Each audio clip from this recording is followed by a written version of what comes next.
in order to really understand why I have invited him in class.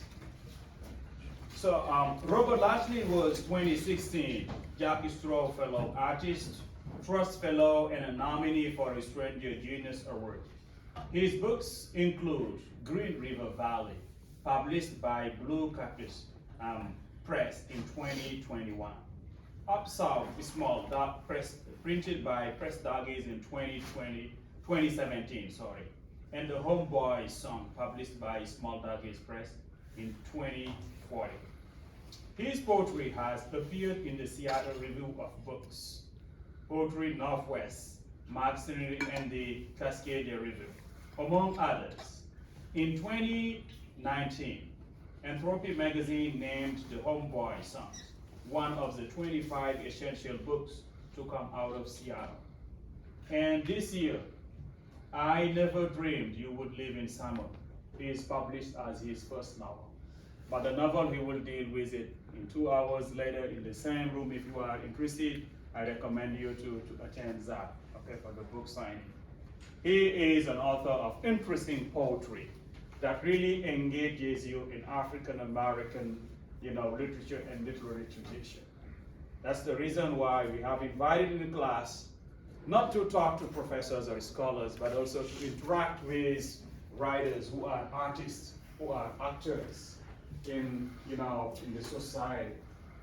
So that's the opportunity to have conversations with Robert Lashley. And once again, Robert Lashley, thank you very much. Thank you. Okay, maybe I give you the floor to say something to the students. I want to say thank you for taking the time to look at my work. I will be glad to answer any question you want to answer, whether it be craft, theory, history, African American history, or just the nuts and bolts of what makes a poem work. And just thank you for being here and giving me your time. Okay, thank you very much. All right, today we're going to deal with your poems, okay? I shared them with you, and maybe you can pick some of them and read them to the students, and then they have their own questions. I'll be glad to. Yeah. It depends on you. Okay, the poem, please pick your poems. You can take any of them and read, and brought them with me. yeah. I will begin this. We'll read a few and then see if anybody has any questions, and I'll talk about a little bit about it. The first one I'm going to read is from, this is the first poem from my fourth collection that will be out in 2024 called There Is an OG More Ancient Than Eden. And the poem is called Song of the Safe Streets Marchers. Let me get these things together. Computers are weird. Okay. People, it has a nod to lead belly. People, it's a land that turns blood into water. A lake where the brook jumps the frog in the day. A ground where brooms jump over street sweepers. There's a hood going around taking names. The walkers turn the bullhorn into the electric church. There's a hood going around taking names. A bender of doors that come up from grounds. A redeemer of ash and broken beds. There's a hood going around taking names. An alchemizer at feet of thunder in bricks as walkers break rock after rock. Movement becomes a liturgy of sweat. There's a hood going around taking names.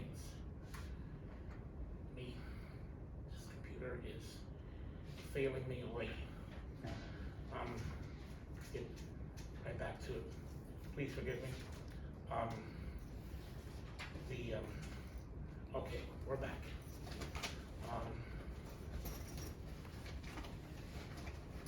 The bullhorn is good evidence of things unseen. turner of traps, the crumbler of gun sanctuaries, the trombones that call the roughnecks in evergreen safe houses. Lights in the dust soar from temples to the sky.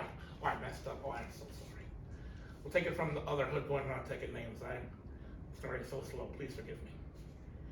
Lights in the dust soar from temples to the sky as boils and bowls refract.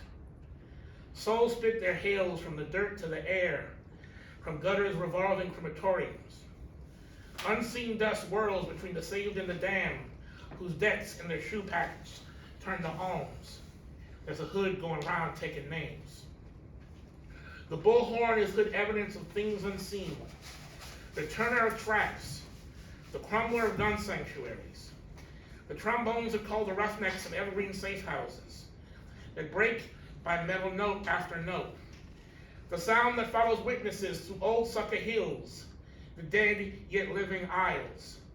The roll that calls the shut-in to move past their doors in upturned carbine street plagues, to make the eternity of blood marks a lie, to make in their walking a new tree of life, past blue shadows tinting all windows.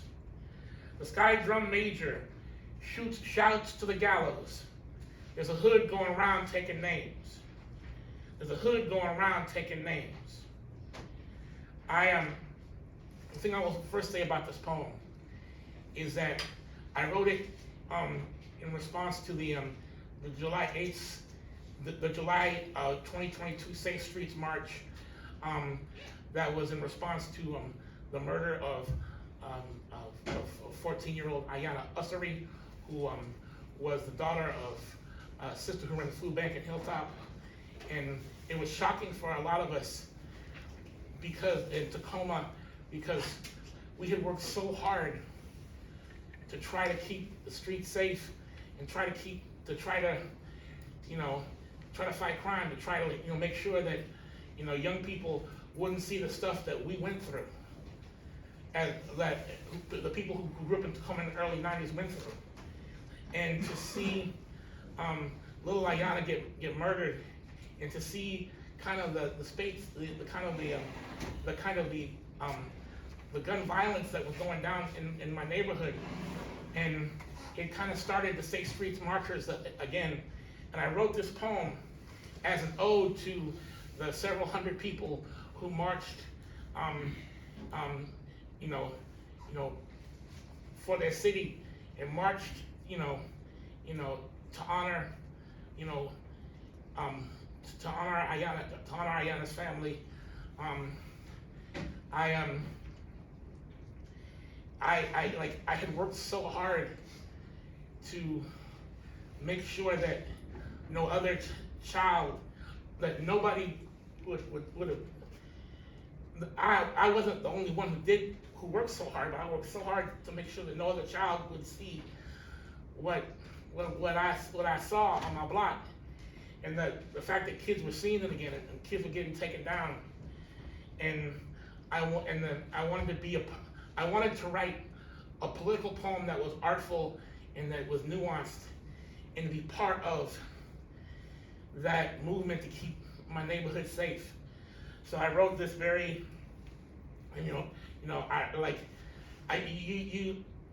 I believe that politics is a subject in the poem, but I believe that but you have to show and not tell. That you can't just make it a slogan. So I make all these references to the Bible, and I make all these references to the blues, and I make all these references to Africa in it. And I wanted to write something that was in support of the human people that were protesting, and for my neighborhood safety. The next poem I'll read is Funeral Blues for Whitney. It's after W.H. Audens in the memory of W.B. Yeats. On the day you found what we were missing, a skinny, hungry, thugged out young boy stopped dead in front of a boombox. Runs were froze. crap games almost deserted. Hood niggas disfigured by public statutes were transformed by the sound waves of you back in the day. On you and your instrument, we young thugs agreed. You were wonderful back in the day. And far from our projects, little homies dreamed you in evergreen forest. Yet our nerves were transfixed by radio plays, scattered over 1,000 stations. Scattered, squared, to 1,000 more affections, immediately and all at once. Immediately every time we heard you and called ourselves to be better than we were. Immediately as we dreamed to be something grand, if not grandiose. If only to win your heart. If only then we would scheme up some shit to unearth the sword from our gravel stones and win. Win you. And live happily in your kingdom, but the magic dust ate you alive. 2. Earth, receive a troubled guest. Whitney Houston is laid to rest.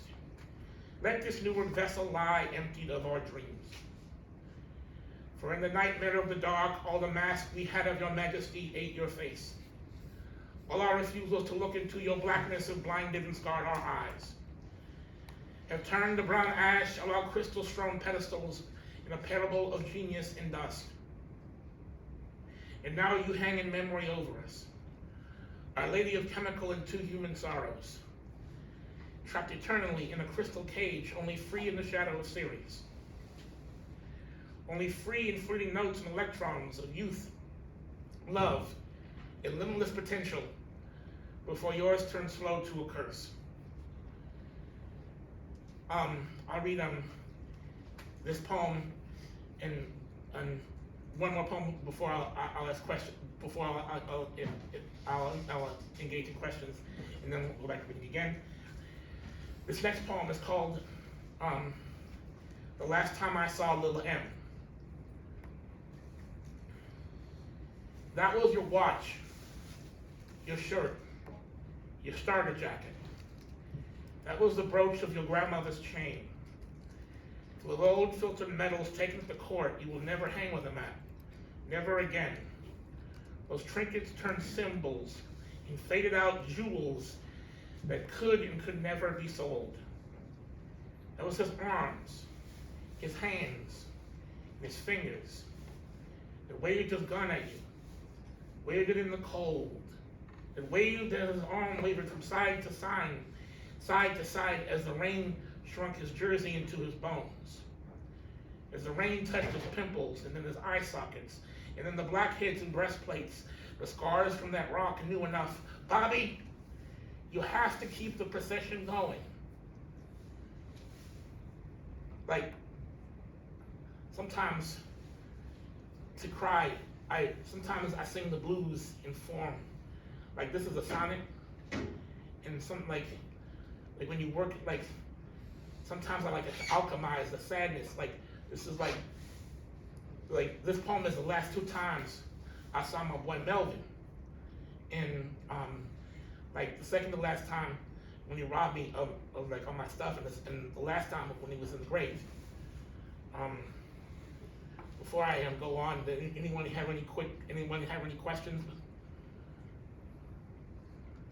Okay. Have questions? Yes. Remember that it's conversations. Okay. It can be individual. It can be group. Yes. If there are some groups raised, if it is individual. Yes. Yeah. Please introduce yourself when you Introduce take yourself. Yes. My name is Gabby, and I just had a question about your first poem. So when you said the walkers turn the bullhorn to the electric fence, or actually the first one turns blood into water, is that a Baptist remark? Yes. Okay. Yeah. Introduce yourself. I'm Leo, and I was on the second poem, Funeral Blues for Whitney.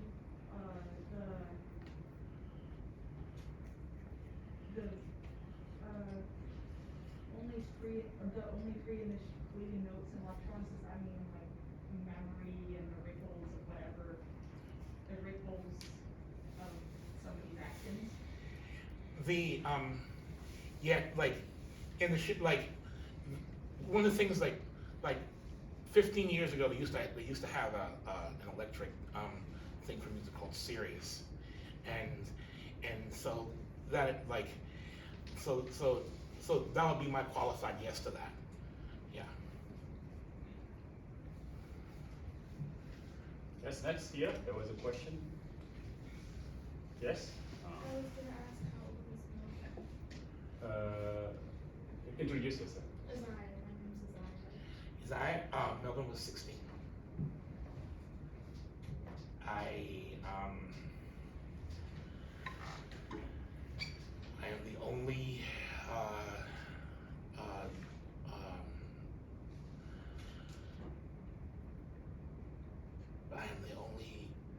man left who grew up in my neighborhood in the early 90s of my age group.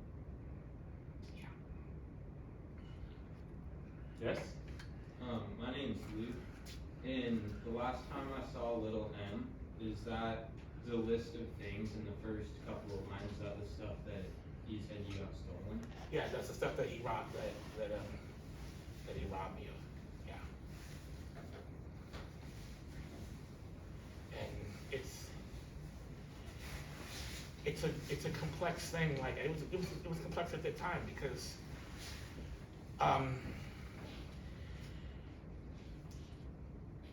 there are times when if you don't have the stimuli, if you don't have the positive stimuli to get yourself, if you don't have somebody there, you can, like, the Project Industrial Complex can just turn out your lights.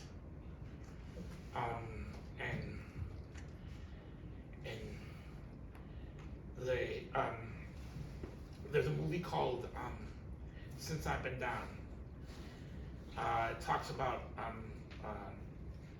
the Monty Carter and who became a prison activist.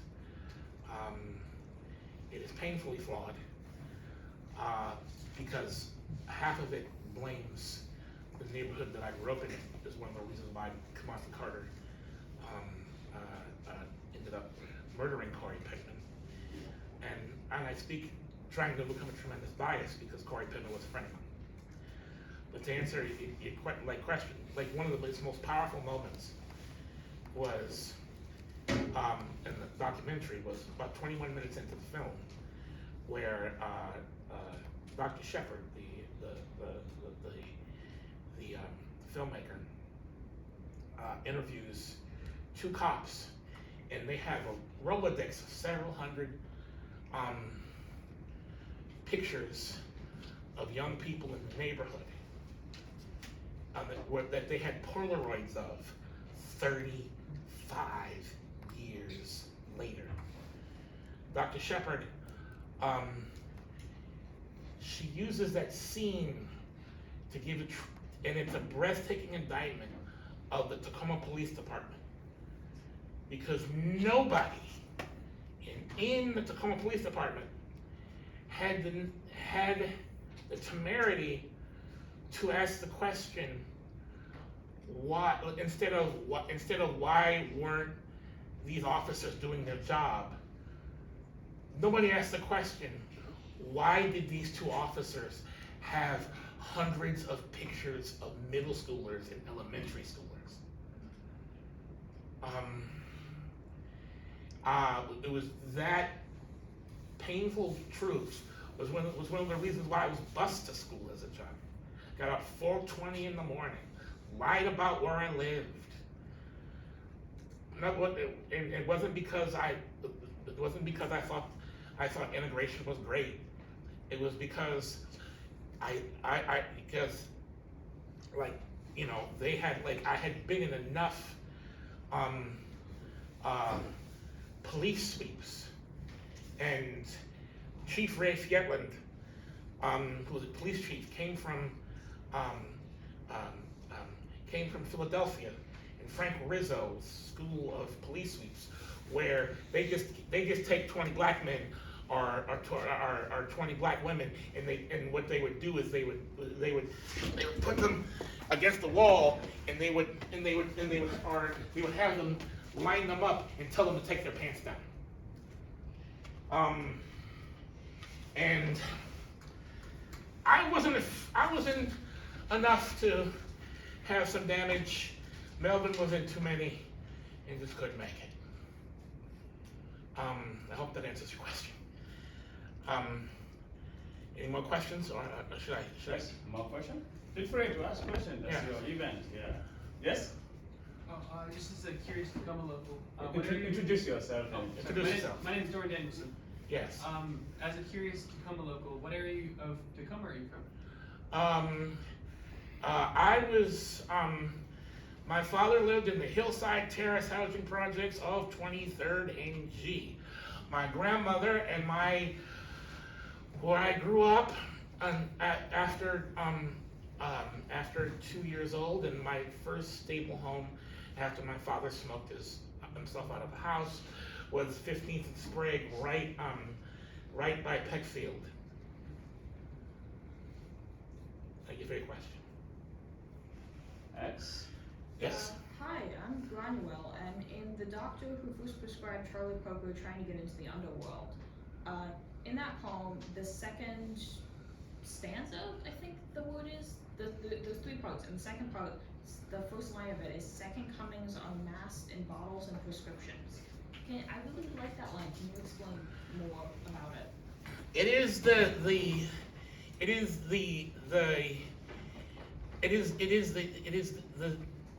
is the human being in pain who turns to drugs in their search for God.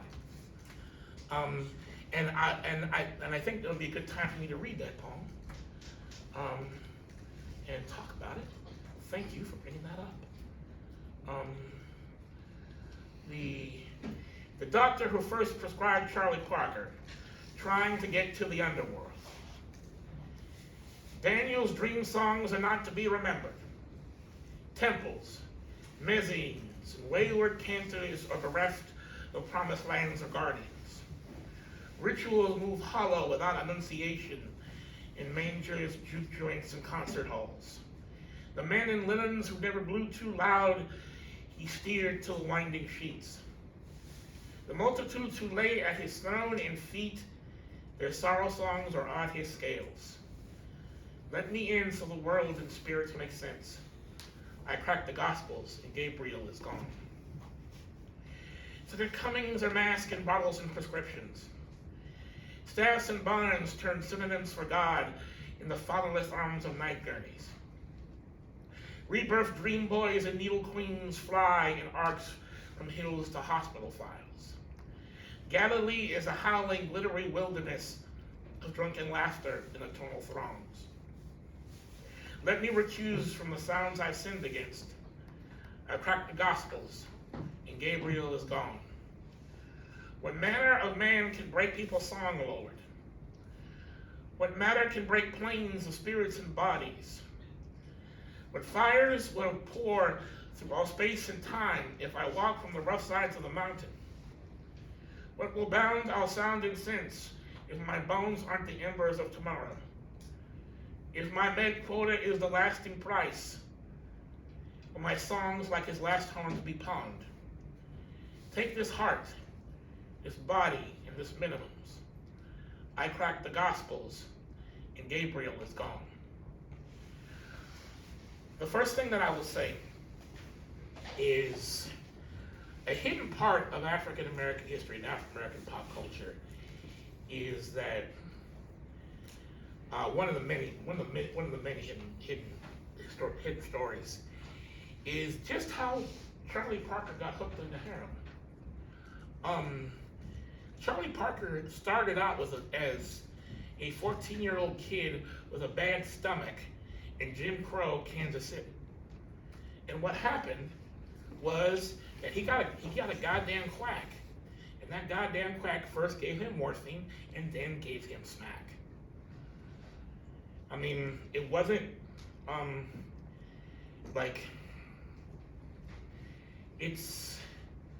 so I wrote this poem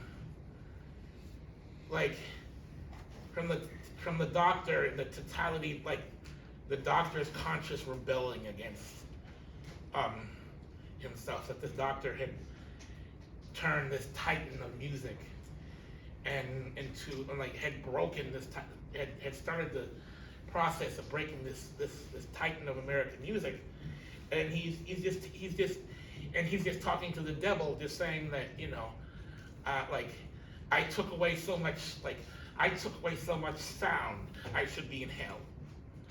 I hope that answers your question.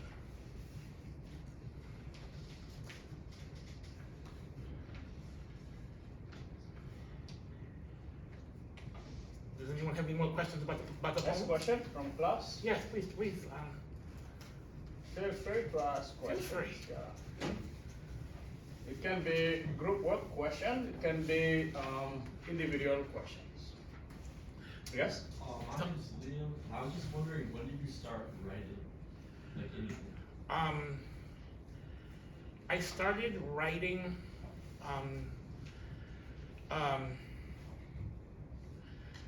I have a dumbass answer, and I have a more sophisticated answer.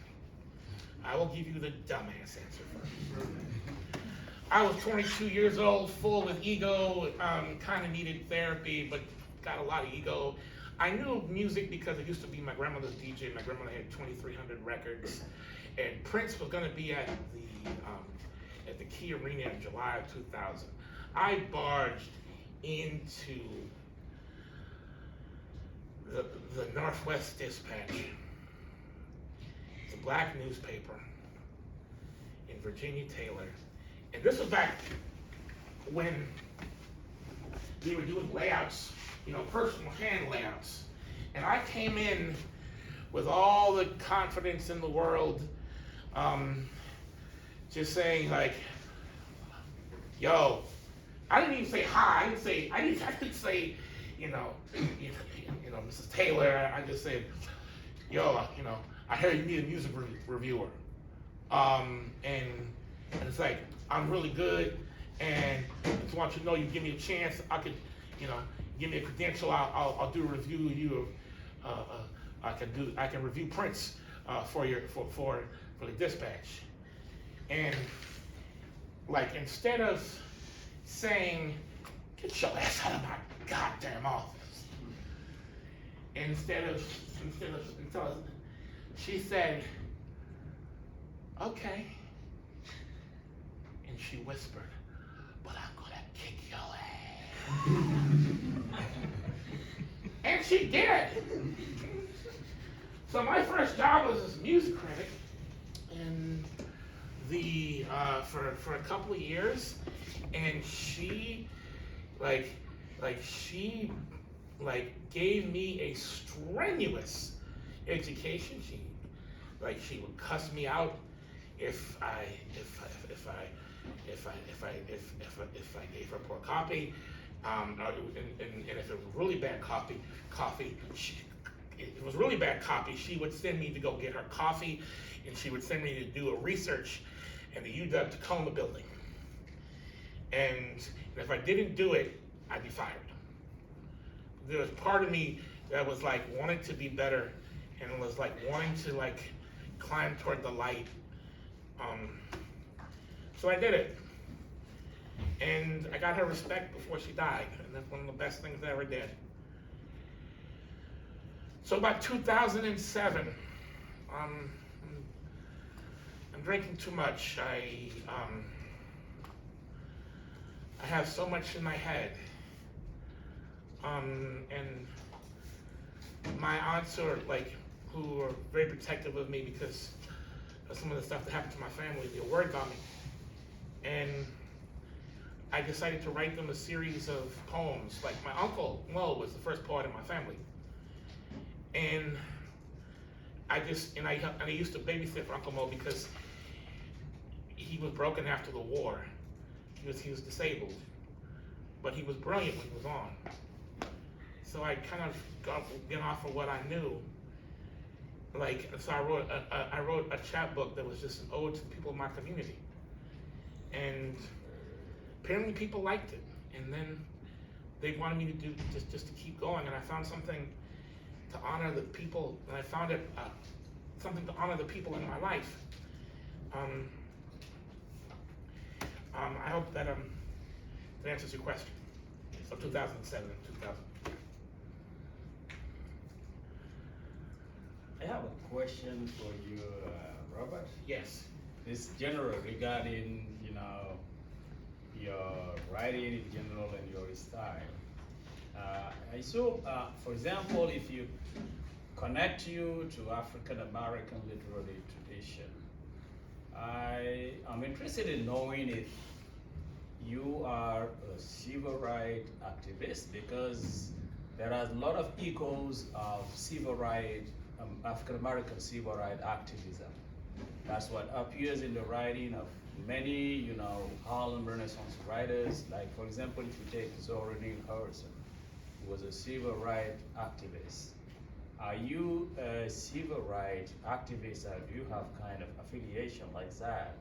Or you just have the passion of, civil rights, and it appears much in your writing, both in poetry and in prose?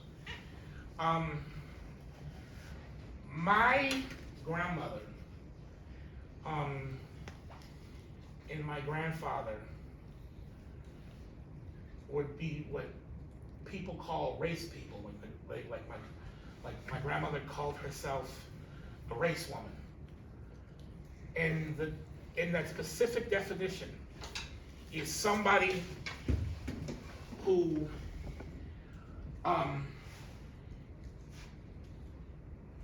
kind of affix their actions to the general betterment of the community and black people in very small ways, but as much as that they could do. My grandmother was a member of the NAACP, was a member of the Urban League. The thing I would say in regards to the delineation between my grandmother's civil rights and what happened in some other aspects of politics is my grandmother, as well as being a veteran and tending bar for 28 years, she didn't have a bullshit bar. She had a low bullshit tolerance. And when somebody who thought they were in the wrong Karanga school of black nationalism came to her one night, a young student, and tried to hit her up with money, for money, kind of do the sort of things that the sort of late stage Panthers were doing. They were hitting up black businesses. My grandmother pistol whipped it. And like this was a very big difference between like some of the radical politics that were going on in the 70s and then the 80s, and my grandmother and my grandfather,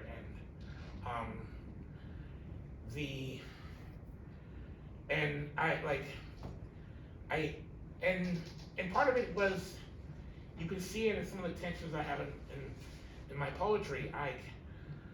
I'm still a universalist. I think that I remember Toni Morrison in her eulogy of James Baldwin once wrote that he made American English honest. He robbed it of what it thought of was its jewel, its naivete, and in response became something new, something different, something more beautiful. I believe in engaging in history and engaging in the work of the past to try to make something new and beautiful. And I believe that and I know those aren't really popular on the internet. Those beliefs aren't really popular on the internet now. But I can't change. I can't. If I try to be something different, I lose something of my soul and lose something of my history. I hope I've answered your question. Yes, 1 second, and then I get back to the students. And the second thing, you mentioned that in your references and it appears in your writings that there are so many biblical references there are some musical references, some references to the blues, and sometimes references to Africa. I'm interested in the 2 points. It's the music, the contribution of music. What does music symbolize to you, particularly the blues? And what Africa symbolizes, or what Africa represents to you? Music and the blues, what it symbolizes to me as a poet, is the idea. It is our version of rhapsody in form. Like you know how Dylan Thomas used to study the cadences of Welsh preachers. How Amachai used to pattern, his beats off of Jewish cantors, and I wanted to do that. My little mix with form in regards to blues and music,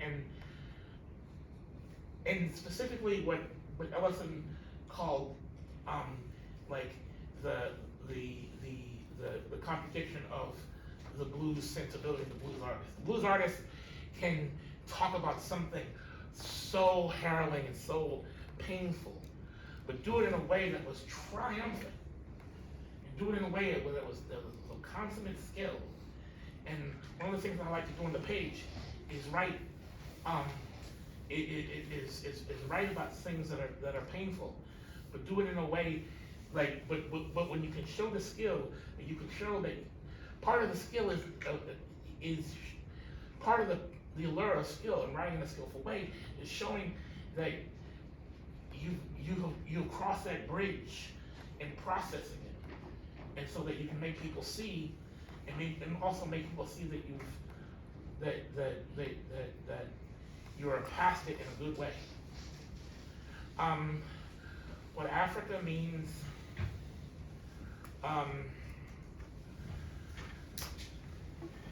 my family, because Ron Karanga had altered her life so much, my grandmother and my relatives wanted to see Africa as empathetic and honest as possible,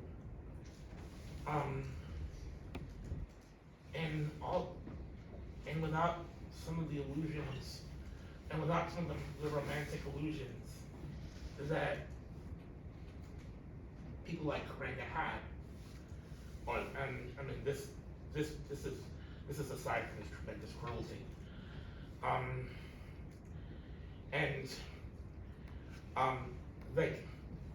They were very much voracious readers.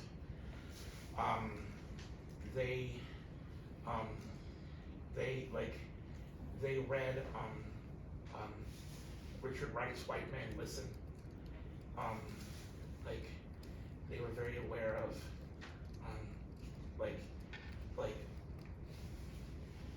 some of the independence movements of the 60s, and they had they didn't have any tolerance for the sort of code books. Well, my Uncle Mo was the most voracious reader, and he called them, he would read things like Venus and Paul in the 80s and call them just, kind of polemical code books, and he had no use for them. And I'm realizing in saying this, the more I know, the more I realize that I don't. That I'm realizing that my vision of Africa is something that should be, that I'm on shakier ground than I am in America. I'm just saying my own history. Thank you. Now we go back to the public, Yes. okay? I'm not, it's not my event, it's yours, so I'm not gonna monopolize it, yes. Hey, Was what's, yes? what's your name? I'm Miles. I was just wondering if you had like any tips or techniques that have helped you throughout your writing career, or just like working on your art form in general. Two things. Read and read some more. Read the books that you write, and from there, develop your personal taste, and just keep building that library of things that move you, and realize that that there will be like things that move you can be like anywhere. And the second thing I would say is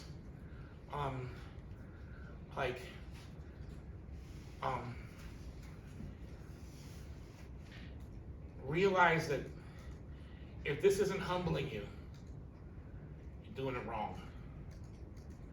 Like I still like I'm working on my collected works, and I'm looking at lines, and I'm like, oh shit, did I do that? I'm used to keep working, but the thing is to get up and keep working.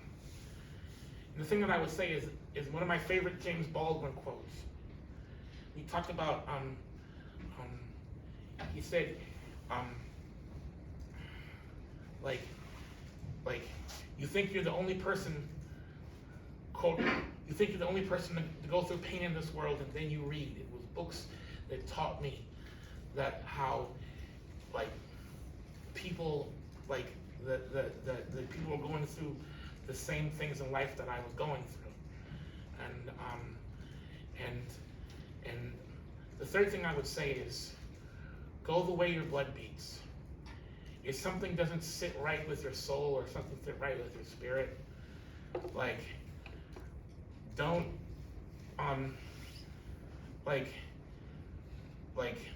don't go against it because somebody else thinks it's uncool. Thank you for your question. Yes. My name's Mitch, by the way. You talked about family and blues and all of this being inspirations for your work. Are there any authors that really stick out to you for inspiration? Ralph Ellison, Gwendolyn Brooks, Toni Morrison, Gail Jones,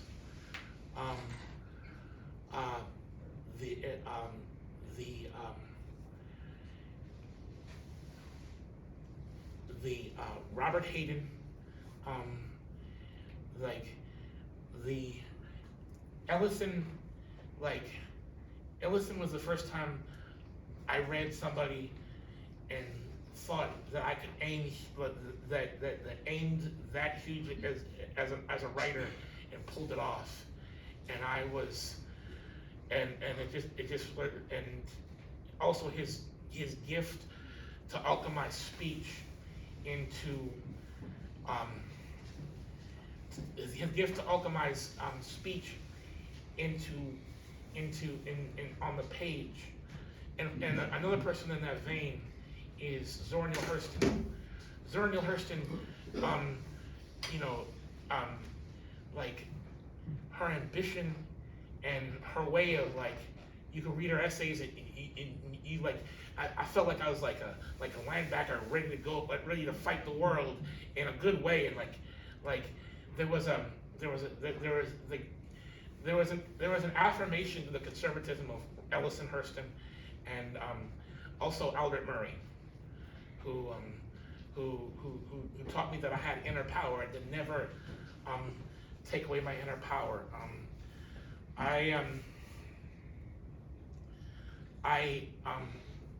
As in regards to poets, Gwendolyn Brooks was the person who I read and I thought I could write about my neighborhood. And she wrote it, and she had such a grasp of form, lyric verse, and free verse.